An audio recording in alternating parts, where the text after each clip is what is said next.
So I think I was confusing when you were talking about notice and documentation.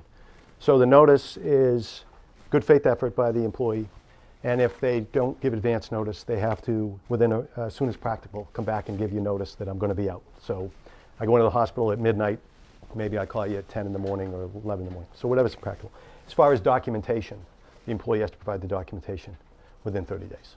It's verifying from the healthcare provider signing saying, yes, he was out sick. He's there. With regard to the question about payoff, you can pay, now these are based on the proposed regs, which have not yet been adopted.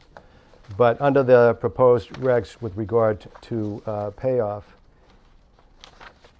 on a payout, what you can do is you can, you're not required to, but you can offer a payout for up to the 40 hours, provided that you make available to the employee at least 16 hours of sick time beginning in the new year.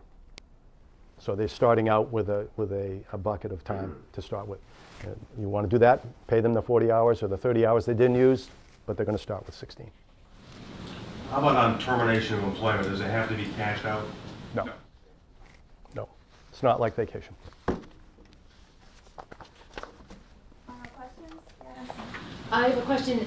If your company gives paid time off like 20 days a year, do you have to track the sick time separately?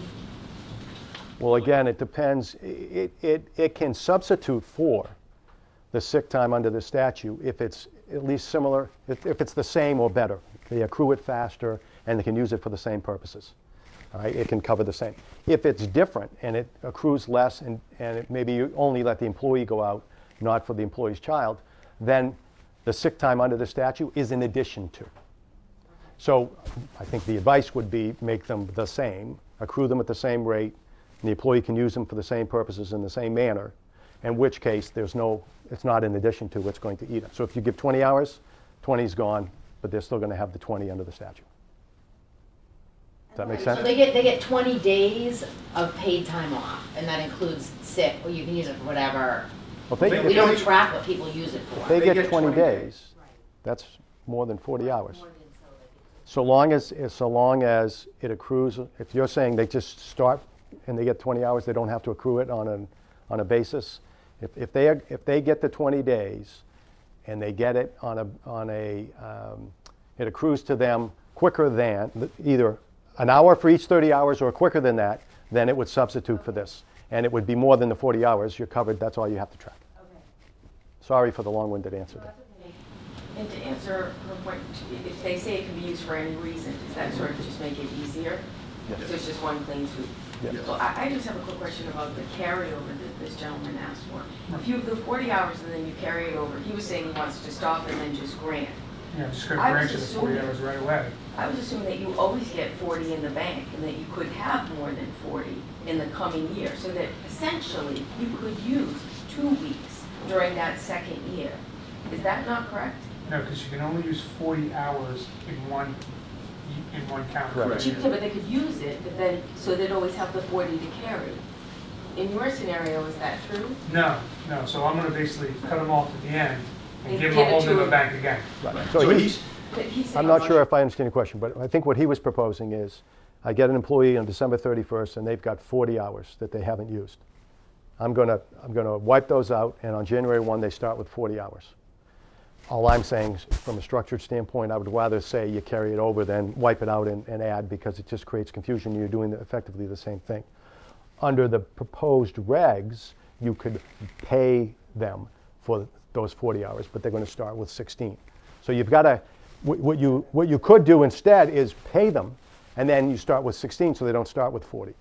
But I wouldn't want to structure it that we're wiping it out and now you're starting with 40. Now maybe that will get clarified in the regs, but right now that's not the way it's structured. But don't they get 40 plus? Don't they keep accruing or no? I- Are they you- stopped? My understanding, it's it's not not clear in the statute, and they don't specify yet under the regs. It's my understanding you get a max of 40 hours. So you don't continue to accrue because if you get to the end of the year, all you can carry over is 40, so all you start with is 40. When you use some time up, then you start your accrue to bring you back up to the 40. But you don't get up to 40, you don't get up to 80, unless you have a policy that says you can accrue and continue to accrue. There are some employers, and there are some public employers, where you can build up a sick bank. In fact, there was a recent case in Superior Court where the judge found, I think it was the MBTA, they have a sick bank. And if you retired, you get paid out that sick bank. And this judge said that's a wage.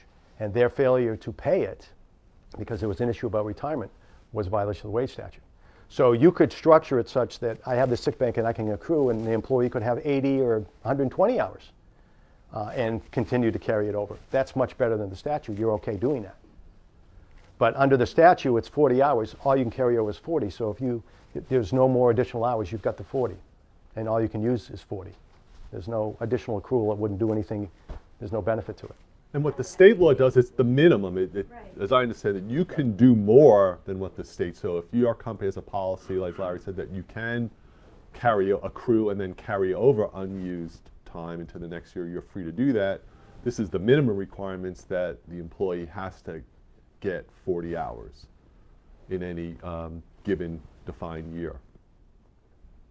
But the statute doesn't require that you then stack if someone in year one didn't use the 40, then going into year two, under Sean's example, they now have 80. If that's not the company policy, the statute doesn't require that. The company has to manage the accrual. If they take a day in March, they have to manage the accrual and say, oh, now this person gets to accrue. Right. So it becomes very difficult to sort of manage. No, you have to manage it. They are entitled to earn and use. Right. So they earn it up to 40, now they're no longer entitled to earn anymore until they bring it down below 40. So they use it, and then you have to figure out when that is. Right, I mean, if you have a policy of you get 20 days PTO, somebody uses it, you're still tracking that. Here you're tracking it on an hourly basis.